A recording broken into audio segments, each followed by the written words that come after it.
તમારે આજે એક દ્રઢ સંકલ્પ કરવાનો છે કે અમારે, અને ખાસ કરીને અધિક મહિનામાં અનેક ગણું પુણ્ય મળે ત્યારે હે ભગવાન આજે અમારે તમને અધિક રીતે એટલે વિશેષ રીતે મળવું છે.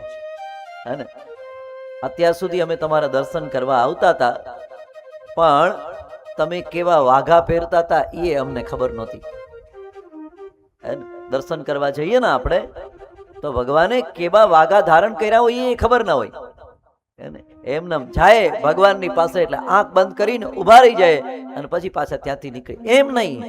તો હવે પછી છે અને મોટે ભાગે તમે હૃદય ઉપર હાથ રાખીને કયો ભગવાન આગળ જાઓ ને એટલે શું કયો ખબર? મારું આ કામ કરી દેજો ને,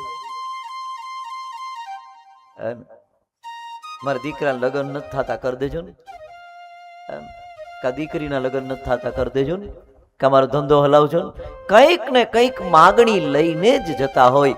પણ આજથી અત્યારથી નક્કી કરજો કે ભગવાન એની પાસે જાઓ ને એટલે ભગવાનને કહેજો તમારા રોદણા ન રોતા, પણ આજથી ભગવાનને કહેજો કે ભગવાન તારે કઈ જરૂર છે હે ને, તારે આ ઝાલર તૂટી ગઈ છે જોઈએ જ હું આપી દઈશ, હે ને આ બેલ તૂટી ગયો છે એ જોઈએ જ હું આપી દઈશ.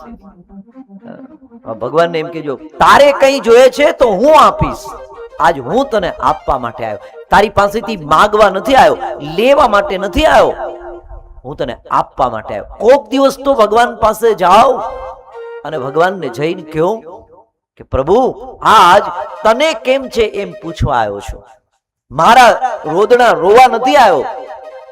આજેથી જાઓ ને ભગવાનના મંદિરમાં ત્યારે આજે ભગવાનને કહેજો કે ભગવાન તને કેમ છે, મજામાં તો છો ને, તને કઈ તકલીફ નથી ને?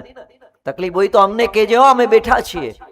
અને ભગવાનને કોક દિવસ આવું કહો ને તો ભગવાનને મજા આવે, આનંદ. જોજો તમે ખાલી કોઈ પણ વ્યક્તિના લગ્ન થતા હોય ત્યાં જઈને એ વ્યક્તિને કદાચ જરૂર ન હોય છતાં પણ તમે જઈને કહો કે અમે બેઠા છીએ, કઈ ચિંતા કરતા નહીં હો. ભલે તમે કઈ ના કરો પણ ખાલી જઈને કહો ને ત્યાં એને એમ થાય ના કેવા આવ્યા હતા હો, કેવા તો આવ્યા હતા કમસે કમ. એમ ભગવાનને પણ કઈ જરૂર નથી આપણી, હે ને એ તો લક્ષ્મીનો પતિ છે, આપણા પૈસાની એને શું જરૂર પડે? છતાં પણ તમે જઈને એને કહેશો તો એને પણ વધારે આનંદ આવશે, હો ને.